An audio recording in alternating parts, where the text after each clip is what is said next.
Memories are a system in Punishing Gray Raven that may seem a bit daunting for players new to the gacha genre. For veterans, it's effectively a tried and true artifact system that we've seen many times before, but with its own quirks. I'm going to give you everything you need to know about memories in Punishing Gray Raven. In this video, we're going to cover builds and placement, farming and leveling, resonating, and hypertuning. First, let's start with builds and placements. Building a character's memories, you're going to need 6 memories total. This will typically include one 4-piece set and one 2-piece set. Each memory set has a 2-piece and 4-piece bonus, with most of the new memory sets being specifically designed for characters. Like at the time of recording, the touring set for Lee Hyperreal. The 2-piece bonus is a nice general buff with an increase of fire damage, but the 4-piece bonus is a specific buff for his passive only. This does make building future characters pretty straightforward, as they have a memory set specifically designed for them. In some cases, you may run 3 2-piece bonus builds, but that is for specific scenarios and it is not the norm. To know which sets you want to be targeting, I would suggest checking the Gray Ravens website, where you can find key builds for characters.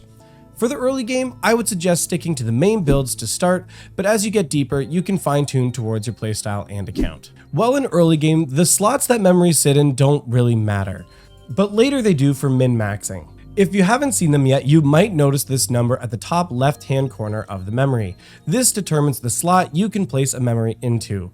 You'll want to pay attention to this when farming for your memories and determining placement for characters, as you can't just swap the memory to a different slot later without scrapping them for materials first. You can future-proof this though in one simple way. Try and keep a similar format of placement for all of your memories. When building your memories, try and keep a consistent pattern of either a 2-piece set being on either side, or consistently on the middle or right, or middle and left. It may vary from character to character if the memories are on the top or the bottom, but I would suggest keeping a consistent format.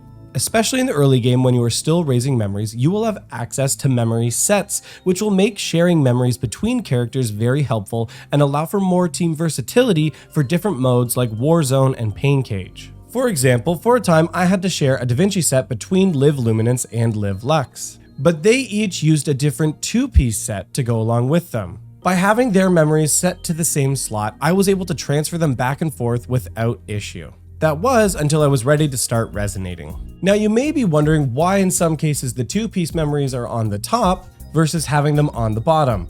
Well, that's for one simple reason.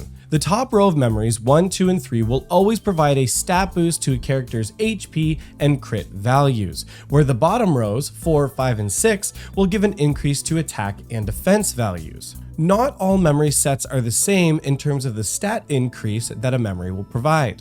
In some cases, like Kadi and Touring here, Kadi actually provides a slightly higher attack bonus than Touring does, which is why Kadi's placed on the bottom row for the additional attack bonus. Always check the optimal memory placements before leveling anything. Okay, so now you know how and why memories are placed where they are, but let's talk about how to level them optimally.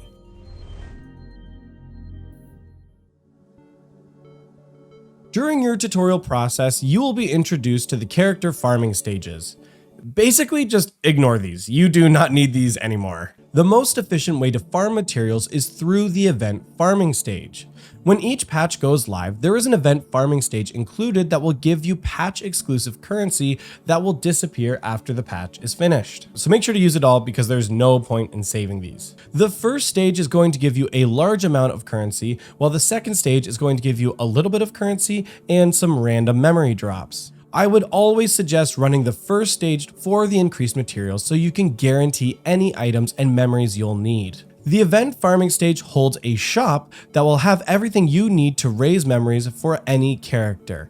Debuting memories will be available at a cheaper amount than past memories, but you can still find them in the special menu. You will also be able to find any materials you need to level those memories in the normal shop, including memory XP, overclock materials A and B, and cogs, which you're going to need a lot of. Now, the overclock boxes will give the materials you need to enhance memories, but the materials are random. If while leveling you're in a pinch, you can go into the exchange shop and swap for any of the materials you need.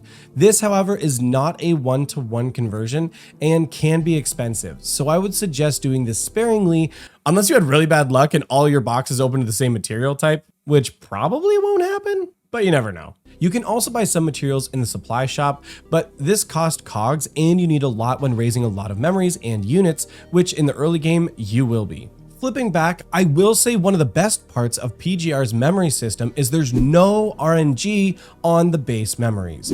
All memories of the same set and slot have the same stats, so don't worry about choosing which memories to level except when considering the placement like I mentioned earlier. The RNG part comes next, and that's in resonating. Okay, so you've got your first 6-star memory, you've got it leveled all the way up to 45, let's talk about resonating. Just a reminder, you can only resonate 5-star and 6-star memories, but only 6-star memories can be hypertuned, so save yourself the materials and only worry about 6-star memories for resonating. Resonating is when you take duplicate memories or memory resonance material pickers to add additional bonuses to a memory set. These bonuses are locked to specific characters, so you cannot resonate a set on Live Luminance, then give it to Live Lux, and get the same perks.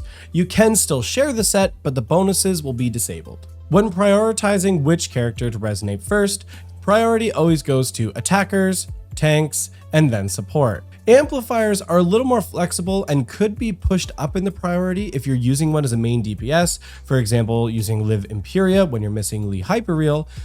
But if not, they can probably be the same priority as your support. To resonate a memory, you're going to go into Train, open the Resonance menu, and then select one of the 2 slots. From here, you can either select a duplicate memory or the memory resonance material pick. When picking duplicate memories, they don't need to be part of the same slot, just part of the same set. If you don't get the resonance you want the first time you resonate, you can always go back and swap the resonance and try again. A memory resonance picker, on the other hand, allows you just to select the skill outright, removing any RNG from the equation. Definitely a useful item. This is where that farming stage can really come in handy to help you stock up on a lot of memories to keep re-rolling. If you run out of currency in the event shop and you're out of serum, there's a couple other areas you can get memories as well, one of which is the war shop. The war shop is where you can buy some memory resonance material picks and or some memories themselves. I would reserve this currency for the memory resonance material pick and for the leap wafers, as this currency is a little bit harder to get than the farming stage. Also, because another area you can get memories is from the recycle shop. You can get these with 6-star memory shards. These are awarded for a variety of activities and challenges throughout the game, often connected to events. When choosing which memories to resonate first, this will typically be the bottom set of memories because you cannot hypertune a memory that has not been resonated. Speaking of which, let's talk about hypertuning. Hypertuning is actually fairly straightforward in PGR. After you have a 6-star memory that has been raised to level 45 and resonated, you'll be able to hypertune that memory resonance slot. This slot will increase the base stats of the memory as mentioned before.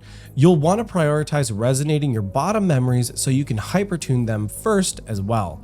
This will allow you to raise your construct's damage even further. To hypertune a memory, you'll either need specific memory hypertune materials or hypertune crystals. You can get these crystals in a few different areas. The first is from event missions. Here you can find specific challenges for your account that will award crystals. On some rare occasions, you can also be awarded them from different minigames that will be released throughout a patch. The second area is actually in Operation Guardians. Each week you'll be able to complete Operation Guardians, and when clearing the abandoned warehouse, you'll be given an additional amount of Hypertune crystal coins. And the third major area you can get these crystal coins from actually is in the guild shop. After joining a guild and you complete weekly guild missions, you'll be awarded with United Achievement Points, which you can use in the Bureau shop to purchase Hypertune crystals. Remember to only buy these crystals as needed so you don't accidentally overspend and get stuck in your progression.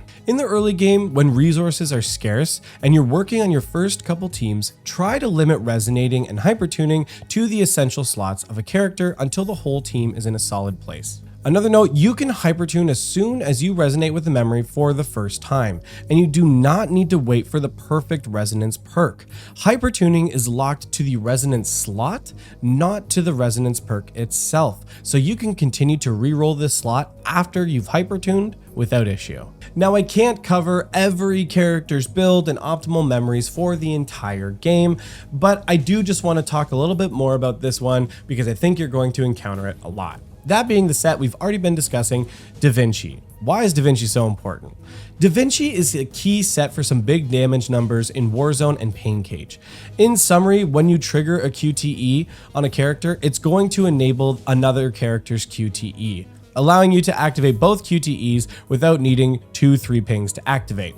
It also comes along with a nice little damage buff. But that's it for my ultimate memory resonance and hypertune guide. Is there anything I missed? Leave it in the comments down below. If you made it this far in the video, make sure to drop a like and subscribe for future content from the channel. Thank you so much for watching, and we'll see you next time.